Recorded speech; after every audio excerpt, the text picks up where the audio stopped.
Up and over we go, and we land on the fence, and we begin to walk through this alligator farm. And it's as we begin to walk away from the back of this hotel parking lot, that's when I begin to realize how dark it is in this alligator farm. I call it a farm. I don't know if it's a farm. It's a place where tourists go to watch other people feed chickens to alligators, right? So we're walking away from the light, because there's no light inside this thing, and we're headed towards what we think is the front gate, because it's up there by the front entrance of the hotel. Yada, yada, yada. We're walking away from the light into the dark. Remember, we think this path we're on is part of the tourist thing, and as we're walking, there's this spot where the path kind of does this turn to the left, a little whoop to the left, and Jason's in front of me.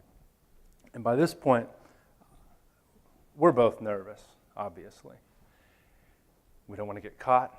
Obviously, we don't want to, well, you know what we don't want.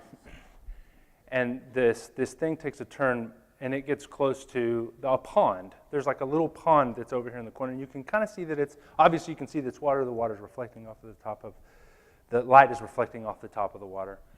And it's at this moment that I have this vivid memory of how dark and how quiet it was.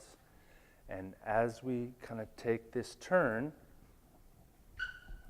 okay, before I move on in the story, I want you to kind of make a self-note of the way you feel right now, okay?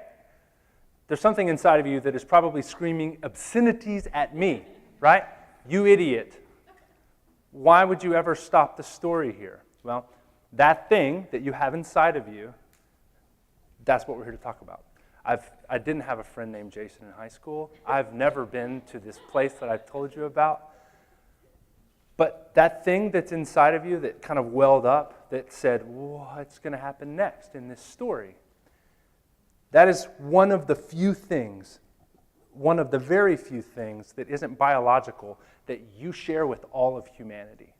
You are able to understand and follow stories, and also you've got this even more simple, we all love a story because we all want to know what happens next, right? So that's what we're here to talk about. And I don't care what you do for a living. If you become a better storyteller, you will be better at that thing. Guaranteed, hands down, no matter what.